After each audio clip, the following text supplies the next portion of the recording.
Bunga di Batu Cadas. Audiobook, novel silat. Cerita, Esa Mintarja. Jilid 16. Raden Juiring memerintahkan kami menyerahkan kuda-kuda ini, berkata abdi itu kepada Buntal. Terima kasih, sahut Buntal. Dan ia pun sadar bahwa ia memang harus pergi. Apakah Raden Juiring ada di istana? Bertanya Buntal lebih lanjut. Tidak. Raden Juiring sudah pergi. Sendiri? Ya, sendiri. Terima kasih, desis Buntal kemudian. Sepeninggal kedua orang abdi Ranakusuman itu, Buntal menjadi semakin gelisah. Tetapi ia memang harus pergi ke tepi Bengawan untuk berkelahi. Tetapi yang menjadi persoalan baginya kemudian adalah Arum. Karena itu, maka ia pun pergi kepadanya dan bertanya, apakah kau akan memakai kain panjang seperti itu? Kenapa? Kita pergi berkuda. Dan kuda yang diberikan kepada kita adalah kuda Ranakusuman yang tegar dan besar. Bukan kuda kita yang agak lebih kecil. Dengan demikian kita akan menjadi lebih gagah. Tetapi yang penting kuda-kuda itu lebih tinggi dan barangkali kita masih harus memperkenalkan diri. Jadi bagaimana sebaiknya menurut pertimbanganmu? Bagaimana jika kau berpakaian laki-laki? Selain lebih aman bagimu sendiri, tentu kau tidak akan terlalu menarik perhatian orang di sepanjang jalan. Arum mengerutkan keningnya. Dan tiba-tiba saja ia bertanya, kenapa jika aku berkuda dalam pakaian perempuan? Kenapa harus menarik perhatian? Apakah perempuan tidak pantas naik kuda seperti seorang laki-laki? Arum, berkata Buntal, di dalam keadaan ini sebaiknya kita tidak berbicara tentang sikap kita terhadap persamaan atau perbedaan di antara kita. Tetapi kita berbicara tentang kenyataan. Barangkali kau akan dapat menjawab sendiri, apakah sebaiknya kau berpakaian seperti seorang laki-laki atau tetap dalam pakaianmu? Arum tidak menyahut. Kali ini ia harus mengakui kebenaran pendapat Buntal. Karena itu, maka kepalanya hanya terangguk-angguk kecil saja. Dalam pada itu, selagi mereka berbincang, maka mereka pun terhenti untuk menganggukkan kepala mereka ketika mereka melihat Ki Dipanala mendatanginya. Sambil tersenyum orang tua itu bertanya, apakah kalian akan pergi dengan kuda-kuda itu? Ya paman, jawab Buntal. Kemana? Buntal menjadi ragu-ragu sejenak. Ia tidak segera menemukan jawabnya. Apakah ia harus berkata terus terang, atau masih harus merahasiakannya? Buntal tidak tahu apa yang sudah dikatakan oleh Juiring kepada Ki Dipanala itu. Tetapi Ki Dipanala itu pun kemudian tersenyum sambil berkata, aku sudah mendengar dari Raden Juiring. Kalian harus pergi ke pinggir Bengawan. Ya paman, jawab Buntal sambil menundukkan kepalanya. Memang mendebarkan hati. Tetapi apa boleh buat? Raden Juiring akan dapat menanggung jika terjadi akibat apapun. Ya paman, sahut Buntal. Ki Dipanala memandang Buntal dengan mata yang buram. Sebenarnya ia menjadi kasihan melihat anak-anak muda itu terlibat dalam kekerasan tanpa mereka kehendaki sendiri. Tetapi ia pun sadar, bahwa baik Buntal maupun Juiring adalah anak-anak muda pula sehingga darah mereka pun masih cepat mendidih. Karena itu, di samping keseganannya, maka menurut dugaan Ki Dipanala ada juga semacam kebanggaan pada Buntal. Namun, ia tahu bahwa murid-murid Danatirta itu mempunyai pengekangan diri yang cukup baik dibanding dengan anak-anak muda sebayanya. Jika terpaksa terjadi sesuatu yang bersifat keras, tentu ada alasan yang cukup kuat telah memaksa mereka untuk melakukannya. Paman, berkata Buntal kemudian, aku tidak tahu, apakah yang aku lakukan ini benar atau salah. Tetapi Kakang Juiring telah mengambil sikap. Dan aku harus melakukannya. Buntal, sahut Ki Dipanala, Raden Juiring sekarang sudah mendapatkan kedudukannya kembali sebagai putra Pangeran Ranakusuma. Mungkin karena Raden Rudira sudah meninggal, sehingga Pangeran Ranakusuma memerlukan seorang anak laki-laki, tetapi juga mungkin karena Pangeran Ranakusuma telah berhasil menilai dirinya sendiri, dan menganggap apa yang terjadi pada Raden Juiring itu keliru karena dorongan nafsu ketamakan Raden Ayu Galihwarit. Dengan demikian, maka jika bangsawan-bangsawan muda itu ingin mencari sandaran kepada ayahanda masing-masing, maka Raden Juiring pun dapat melakukannya. Aku mengerti paman, desis Buntal, tetapi apakah paman tidak akan pergi ke Bengawan? Ki Dipanala mengerutkan keningnya. Ia sadar, bahwa Buntal menjadi agak cemas juga. Bukan karena ini harus berkelahi, dan mencemaskan kemampuan lawan-lawannya. Tetapi karena Buntal sendiri merasa sebagai seorang anak pedesaan, ia harus menyandarkan nasibnya kepada orang lain jika perselisihan ini kemudian berkembang. Aku tidak dapat pergi, Buntal. Mungkin Pangeran Ranakusuma memerlukan aku. Sekarang aku justru mempunyai banyak pekerjaan. Seolah-olah semua persoalan ditumpahkan kepadaku sejak meninggalnya Raden Rudira. Buntal mengangguk-anggukkan kepalanya. Ketika ia berpaling dilihatnya Arum pun tampak menjadi gelisah. Percayakah persoalan-persoalan yang dapat timbul kepada Raden Juwiring?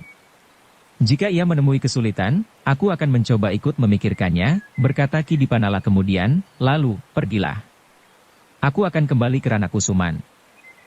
Sejenak kemudian, maka Arum dan Buntal pun telah selesai berkemas.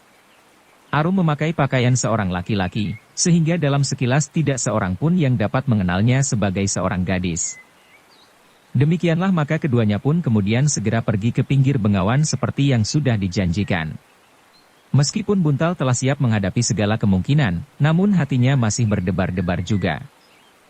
Kita tidak memerlukan senjata, Kakang, bertanya Arum. Tidak. Kita tidak akan bertempur mati-matian. Kita hanya akan sekedar memuaskan diri sendiri dengan perkelahian ini. Kalah atau menang. Tetapi, bukankah Kakang Juwiring mengatakan bahwa kemampuan kita hanya terbatas, sedang jumlah mereka hampir tidak terbatas? Apakah itu tidak berarti bahwa mereka dapat melakukan sesuatu yang tidak wajar, atau katakanlah agak licik dan curang? Memang mungkin. Tetapi senjata hanya akan membahayakan diri kita sendiri. Tentu kita tidak akan dapat kita tidak akan dapat melukai seorang pun dari mereka dengan sengaja mempergunakan senjata yang sudah kita persiapkan. Dengan demikian kita akan berhadapan dengan kesulitan yang lebih luas lagi di tempat yang asing ini. Arum mengangguk-angguk.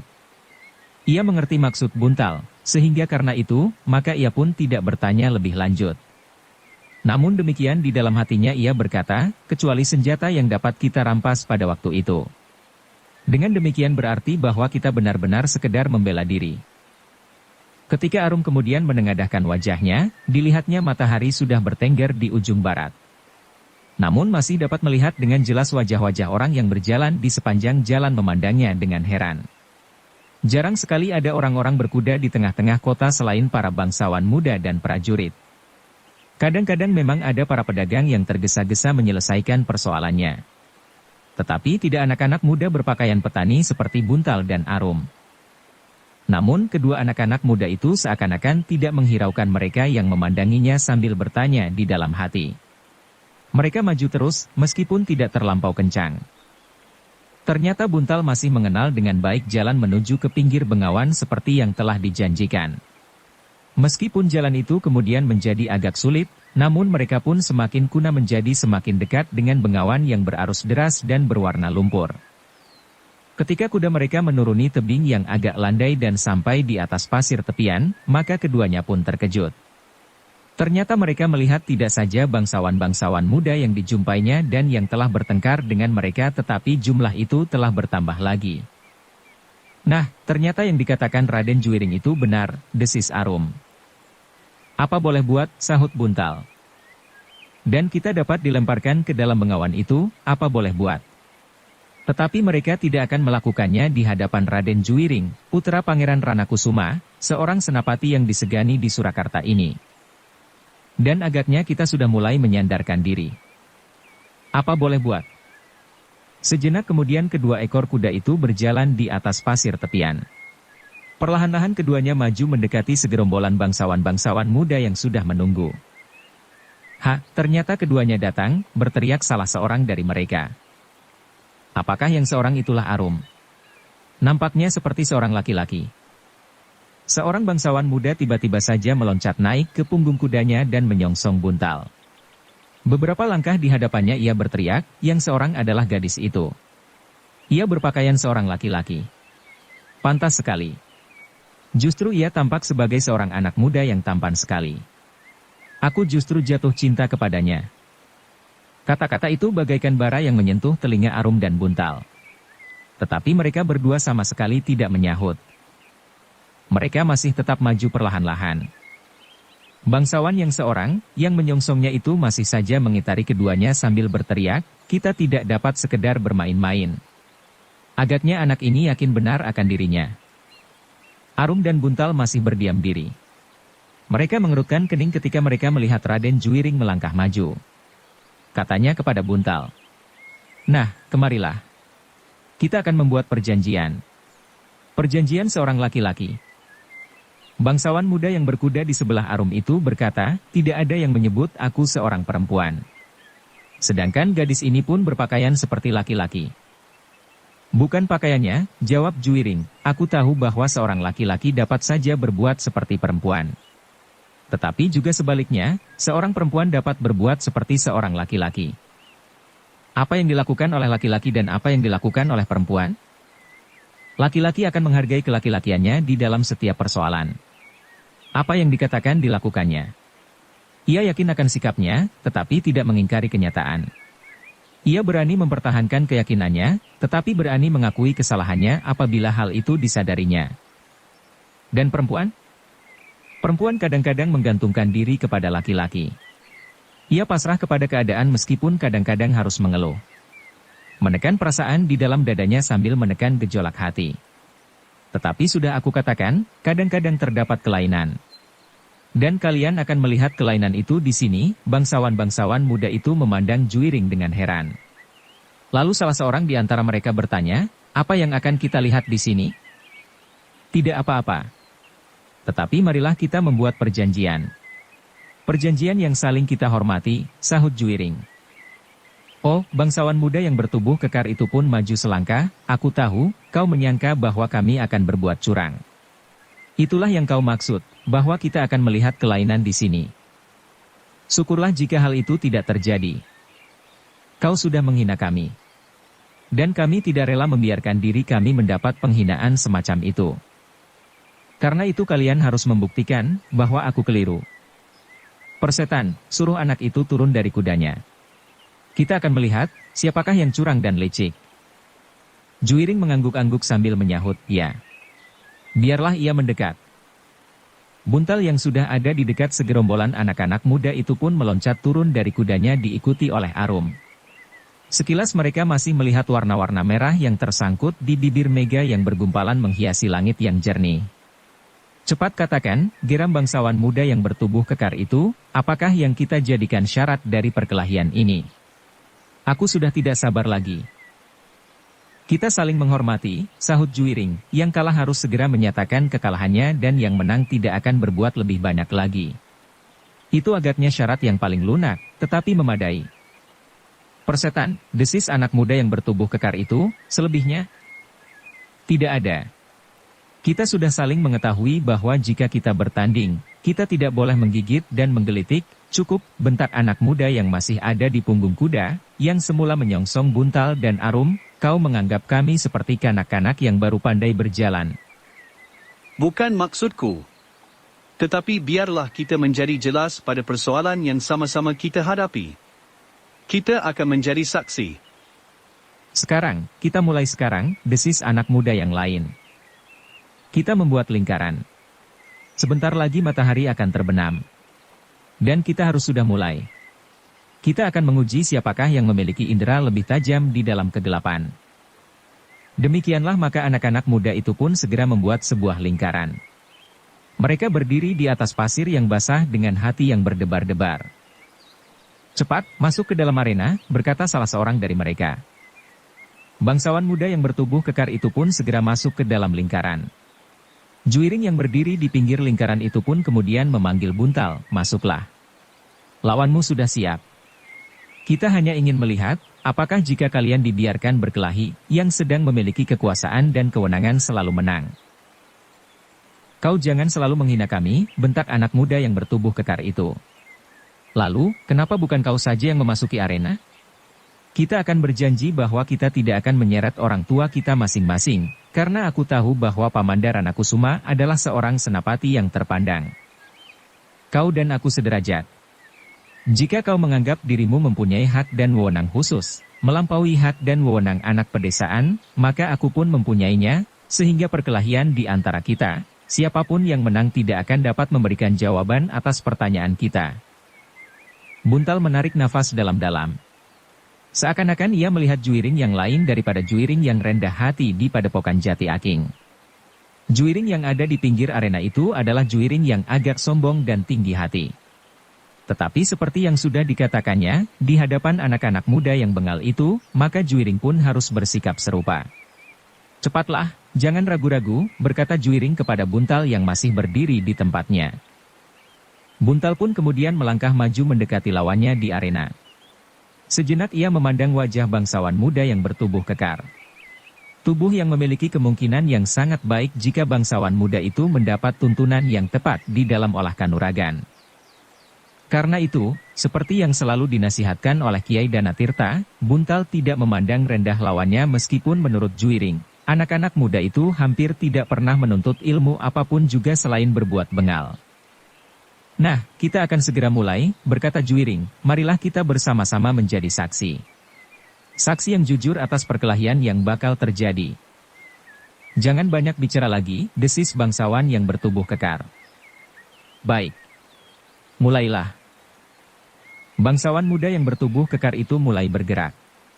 Dipandanginya Buntal yang mulai samar-samar. Sejenak keduanya bergeser, seakan-akan ingin menemukan kelemahan lawannya. Sepintas Buntal dapat melihat bahwa lawannya tentu bukannya belum pernah mempelajari olah kanuragan. Sikapnya dan tatapan matanya mengatakan kepadanya bahwa anak muda yang bertubuh kekar itu pun tentu sudah mempelajari ilmu kanuragan. Dengan demikian Buntal menjadi semakin berhati-hati. Apalagi bayangan langit yang semakin buram mengaburkan wajah anak muda yang bertubuh kekar itu. Namun, ada juga baiknya bagi Buntal karena yang tampak kemudian adalah semacam bayangan saja yang kehitam-hitaman, sehingga ia tidak melihat perbedaan yang jelas antara anak muda itu dengan orang-orang lain. Di dalam gelapnya malam, maka tidak ada lagi bedanya, bayangan seorang bangsawan dan orang kebanyakan. Dalam pada itu, maka sejenak kemudian, terjadilah perkelahian itu. Sekejap pun Buntal tidak berbicara sampai pada saatnya ia menghindari serangan yang pertama. Ternyata bahwa bangsawan muda yang bertubuh kekar itu agaknya memang pernah mempelajari ilmu kanuragan. Karena itu, maka untuk beberapa saat ia masih dapat dengan dada tengadah menyerang Buntal yang masih dipengaruhi oleh perasaan segan. Namun dalam serangan-serangan itu, Buntal segera mengetahui bahwa bangsawan muda itu masih belum menguasai benar ilmu yang dipelajarinya. Agaknya selama ini ia hanya membanggakan kekuatan tubuhnya yang kekar itu, sehingga tata geraknya sama sekali tidak menguntungkannya. Meskipun demikian Buntal masih harus berhati-hati. Anak muda itu benar-benar mempunyai kekuatan yang luar biasa.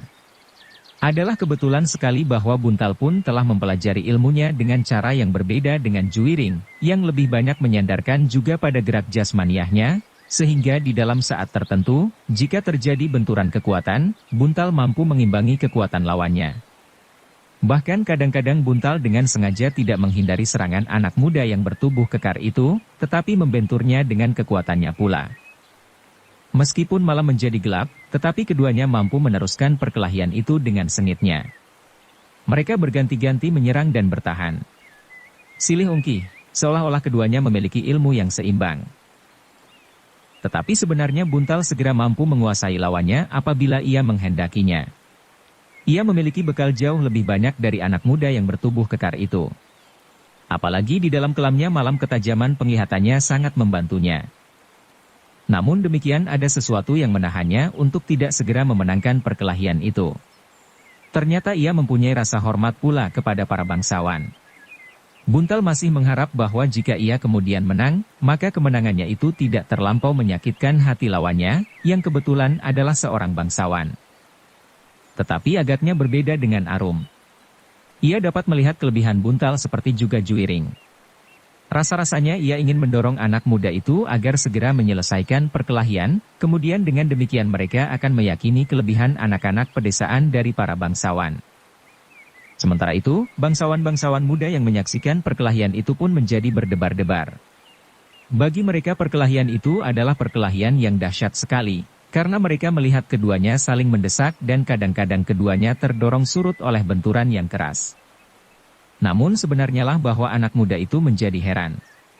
Kenapa bangsawan muda yang kekar itu tidak segera menguasai lawannya yang sekedar anak pedesaan? Mereka ingin segera melihat anak Jati Aking itu menyerah, dan kemudian beramai-ramai mereka akan dapat menghinakannya. Apalagi beserta anak muda itu, datang juga Arum meskipun ia mempergunakan pakaian seorang laki-laki. Dalam pada itu, selagi kedua anak-anak muda itu masih saja berkelahi, ternyata ada juga seorang bangsawan muda yang tidak dapat menahan hatinya melihat Arum justru dalam pakaian seorang laki-laki. Di dalam gelap, Arum sama sekali tidak menghiraukan lagi orang-orang yang berdiri di seputar arena.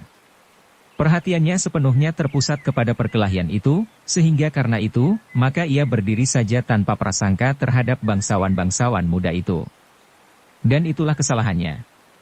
Setiap kali ia justru mendesak seseorang yang berdiri di sebelahnya, sehingga anak muda itu telah kehilangan kemampuannya untuk mengendalikan dirinya. Hampir di luar sadarnya, bangsawan muda itu menyentuh tubuh Arum. Dan adalah di luar dugaan Arum, bahwa sentuhan-sentuhan di lengan dan punggungnya itu adalah suatu kesengajaan. Ia menyangka bahwa mereka saling mendesak karena perhatian mereka terhadap perkelahian itu. Tetapi tangan itu ternyata semakin jauh merayapi tubuh Arum, sehingga perlahan-lahan Arum mulai memperhatikan tangan itu meskipun ia masih tetap berdiam diri saja. Akhirnya sampai saatnya, Arumlah yang tidak dapat menahan dirinya. Ketika tangan itu masih saja menjalari tubuhnya, tiba-tiba saja tangan itu telah terpilin keras-keras. Bahkan kemudian tangan itu seakan-akan terangkat di atas bahu Arum yang merendah. Sebuah tarikan yang menghentak telah melemparkan anak muda itu lewat di atas pundak Arum dan terbanting jatuh di atas pasir. Hal itu benar-benar telah mengejutkan. Bangsawan muda yang terbanting jatuh itu terkejut bukan kepalang. Ia menyadari dirinya setelah ia berbaring di atas pasir yang basah. Beberapa orang justru berdiri bingung dan demikian juga Juiring. Bukan saja mereka yang berdiri di seputar arena, bahkan mereka yang sedang berkelahi itu pun terkejut pula sehingga perkelahian itu terhenti karenanya. Bangsawan muda yang terbanting itu tertatih-tatih berdiri sambil menyeringai. Tangannya rasa-rasanya akan patah dan punggungnya bagaikan retak. Meskipun demikian ia masih mencoba untuk mempertahankan harga dirinya dipaksanya tangannya yang sakit itu untuk bertolak pinggang sambil menggeram. Perempuan gila, ia mengumpat, jika kau seorang laki-laki, maka aku patahkan tanganmu. Cobalah, jawab Arum, kitalah sekarang yang berkelahi di arena. Juiring menjadi cemas, sehingga ia pun mendekatinya. Tetapi agaknya kemarahan Arum sudah sampai ke puncaknya sehingga tanpa menghiraukan apapun lagi ia melangkah maju sambil berkata, marilah kita bertindak adil. Persoalan ini adalah persoalanku dengan anak muda yang lancang itu. Sebenarnya kamilah yang harus menyelesaikannya bukan orang lain. Bukan Kakang Buntal dan bukan anak muda yang lain. Tetapi kami yang memang mempunyai persoalan. Kemudian aku telah terpaksa membuka persoalan yang lain. Anak muda ini pun agaknya anak muda yang lancang. Setelah perkelahian yang pertama, aku akan melawan orang kedua ini. Bangsawan-bangsawan muda yang berdiri melingkar itu terkejut bukan kepalang. Ternyata gadis ini benar-benar memiliki sesuatu yang dapat dipercaya. Karena itulah maka mereka pun menjadi termangu-mangu untuk beberapa saat. Dalam pada itu maka Juiring pun kemudian mendekatinya. Dengan hati-hati ia berkata, sabarlah Arum. Akulah yang dihinakannya. Dan akulah yang paling berhak membersihkan namaku. Juiring menarik nafas dalam-dalam. Ia sudah mengenal sifat Arum. Namun demikian ia tidak dapat membiarkan Arum terseret oleh perasaannya. Karena itu maka katanya kemudian, di dalam persoalan ini, kita mempunyai cara tersendiri, Arum. Dan kita sedang mencoba menempuh jalan yang paling baik bagi kita. Tetapi tidak paling baik bagiku. Mungkin Kakang Buntal dapat memenangkan perkelahian itu, karena seharusnya ia sudah sejak perkelahian itu dimulai, dapat menjatuhkan lawannya. Tetapi agaknya ia merasa segan melakukannya. Tetapi kemenangan Kakang Buntal adalah penyelesaian sementara bagiku. Karena apabila aku sedang berjalan sendiri dimanapun, mungkin akan mereka jumpai, maka akan timbul persoalan serupa jika aku sendiri tidak mencoba menyelesaikannya. Dada Juiring menjadi semakin berdebar-debar. Tetapi ia harus mencegahnya. Jika Arum tidak dapat mengendalikan diri, maka tingkah lakunya akan dapat menyinggung perasaan anak-anak muda itu sehingga persoalannya akan berkembang semakin luas. Namun dalam pada itu, sebelum Juiring sempat berkata sesuatu lagi, mereka terkejut oleh suara bernada tinggi dari kegelapan, sehingga serentak mereka berpaling. Yang tampak hanyalah sebuah bayangan kehitam-hitaman yang berjalan mendekati arena itu. Alangkah bodohnya bangsawan muda di Surakarta ini, berkata bayangan itu. Sejenak mereka termangu-mangu. Namun kemudian Juiring berdesis, "Pamanda Hargasemi." Dan hampir berbareng anak-anak muda yang lain pun berdesis, "Pamanda Pangeran Hargasemi." Bayangan itu pun menjadi semakin dekat. Dalam keremangan malam tampaklah seorang pangeran yang masih muda berdiri sambil bertolak pinggang. Terdengar ia tertawa pendek. Lalu katanya pula, "Kalian tidak melihat kenyataan yang terjadi di hadapan kalian." Bangsawan muda itu pun segera mengerumuninya. Bagi bangsawan muda yang berada di pinggir bengawan itu, Pangeran Hargasemi telah memberikan sesuatu yang rasa-rasanya menyenangkan. Mereka tidak tahu apa yang akan dilakukannya. Namun karena sehari-hari Pangeran Hargasemi merupakan kawan bermain yang baik, maka mereka pun menyambutnya dengan gembira. Bersambung ke jilid 17. Dukung kami dengan subscribe, follow, like, komen dan share. Terima kasih.